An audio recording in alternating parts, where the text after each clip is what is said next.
Bonjour à tous, on se retrouve début juin 2024 pour faire un petit point sur mes investissements et sur mon PEA. PEA qui est figé en termes d'apport et de versement depuis la fin d'année dernière, puisqu'on est ici au cumul des versements de 150 000 et le plafond des versements est de 150 000. Ce qui n'empêche évidemment pas le portefeuille de bouger, puisque c'est un portefeuille qui est à 100% action, donc c'est un portefeuille qui subit la volatilité de manière importante et qui peut, et je l'espère, peut largement dépasser les 150 000, ce qui est déjà le cas puisqu'on est aujourd'hui sur une valorisation à 187 000, ce qui nous fait quasiment 40 000 euros de plus-value latente, ce qui est non négligeable. Si on regarde nos comparatifs, on est sur une performance qui est beaucoup plus importante que celle du CAC 40, donc le CAC 40 qui évidemment a une volatilité plus importante puisqu'il est beaucoup plus concentré.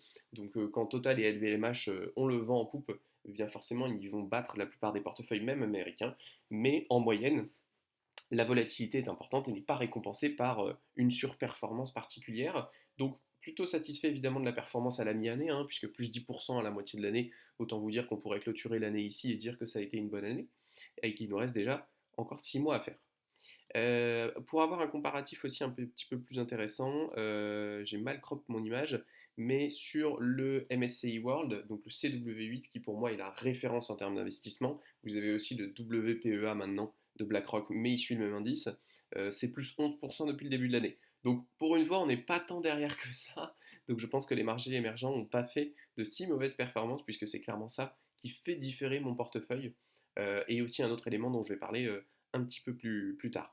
Donc le standard S&P 500 qui prend du poids évidemment sur mon portefeuille puisqu'on arrive quasiment à 80 000 euros.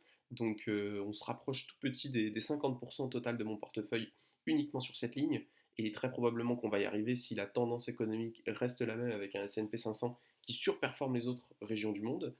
On a eh bien, les marchés émergents qui sont toujours en négatif par rapport à mon PRU, mais on était à moins 10%, on est à moins 3%, donc finalement on est plutôt bien, et on garde finalement cette carte qui constitue un hedge important sur des questions effectivement monétaires, des questions géopolitiques, si effectivement l'ordre du monde, j'ai envie de dire, change de manière drastique, et que les grands gagnants de demain sont effectivement la Corée du Sud, la Chine, eh bien j'aurai déjà des cartes, des pions sur ces joueurs-là.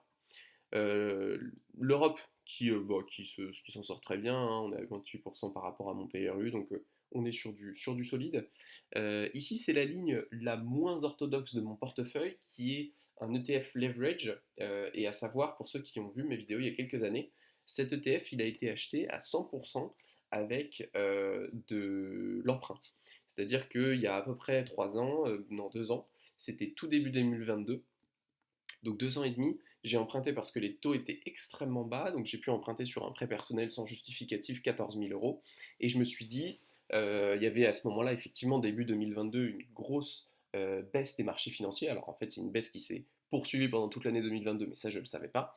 Et donc à ce moment-là, j'ai acheté de l'ETF Leverage USA. Donc concrètement, c'est quasiment un proxy du S&P 500, mais c'est un proxy qui double la baisse ou la hausse des mouvements journaliers. Donc ça veut dire qu'au long terme, c'est pas forcément rentable et que c'est beaucoup plus risqué. Il faut savoir que dès la première année, j'étais à moins 30% sur cette ligne-là. Et ensuite, c'est remonté petit à petit. Et là, depuis ce début d'année où le marché américain fait encore une fois de très bonnes performances portées par Nvidia, eh bien, on arrive à des performances qui sont très intéressantes. Qu'est-ce que ça veut dire? Ça veut dire que ce pari, aujourd'hui, il était rentable. J'ai effectivement emprunté à 0,75%, autant dire rien du tout. On est déjà à une performance de 30%, et ça fait que 2 ans et demi. Donc aujourd'hui, c'est effectivement un pari rentable d'un point de vue mathématique. Néanmoins, c'est clairement une opération que je ne conseille pas, ni l'un ni l'autre en fait, ni d'emprunter pour investir, et ni d'investir sur les ETF à effet de levier, puisque je pense que les deux sont clairement sous-optimaux d'un point de vue du rendement risque. C'est-à-dire que vous allez augmenter un petit peu votre rendement en prenant ces risques supplémentaires, mais vous allez peut-être augmenter votre rendement de 20-30%, mais vous allez augmenter votre risque de 100%. Donc c'est beaucoup plus risqué pour un tout petit peu plus de rentabilité.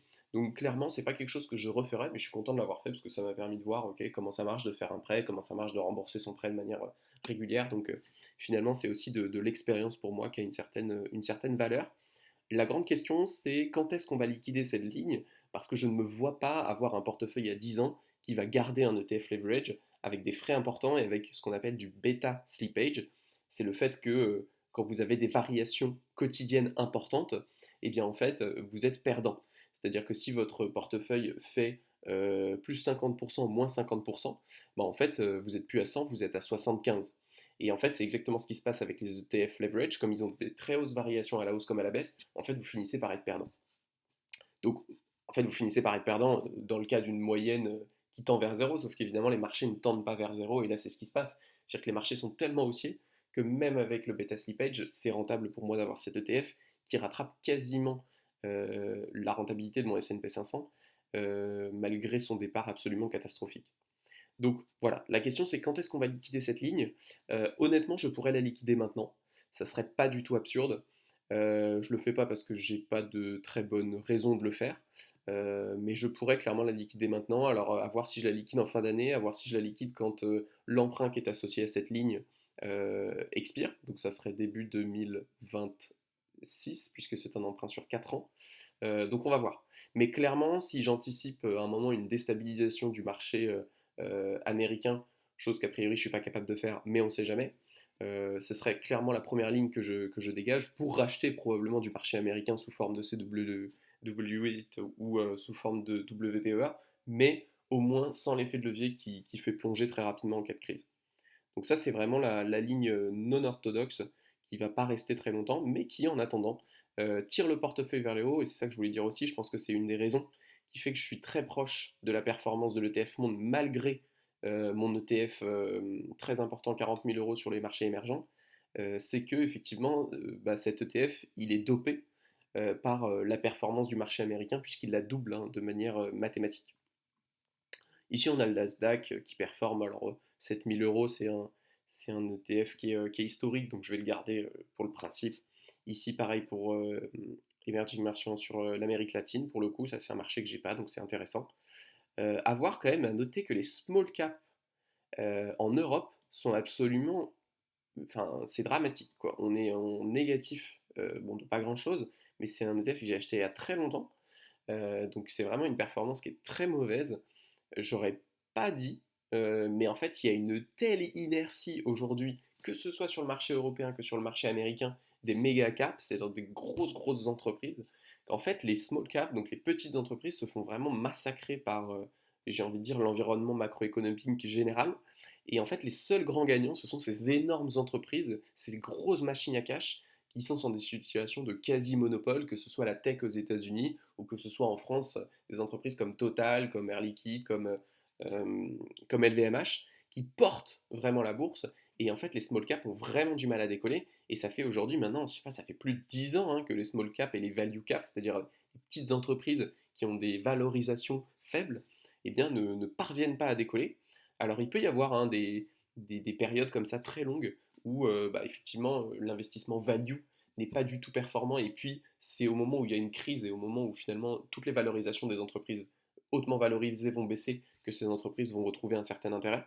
Donc ça ne me dérange pas de garder cette ligne parce qu'elle est très faible d'un point de vue montant par rapport au portefeuille, 4000 euros. Néanmoins, je dois avouer qu'elle est particulièrement mauvaise en termes de performance. Et la meilleure performance, le CAC 40, Cocorico. Alors tout simplement, hein, pourquoi c'est le CAC 40 qui surperforme si vous regardez le total en termes de plus-value? Tout simplement que c'est le premier ETF que j'ai acheté quand j'ai ouvert mon PEA, hein, puisque en tant que noob affirmé, je me suis dit que c'était une bonne idée d'acheter de la France, ce n'est pas une mauvaise idée en soi, hein, mais voilà, c'est pour ça que c'est à 85%, c'est parce que c'est l'ETF qui a été acheté le plus bas possible, quasiment, j'ai envie de dire, c'était début 2020, c'était vraiment juste après le Covid, quoi. Donc voilà un petit peu pour le point du PEA. Donc pas beaucoup de modifications à venir.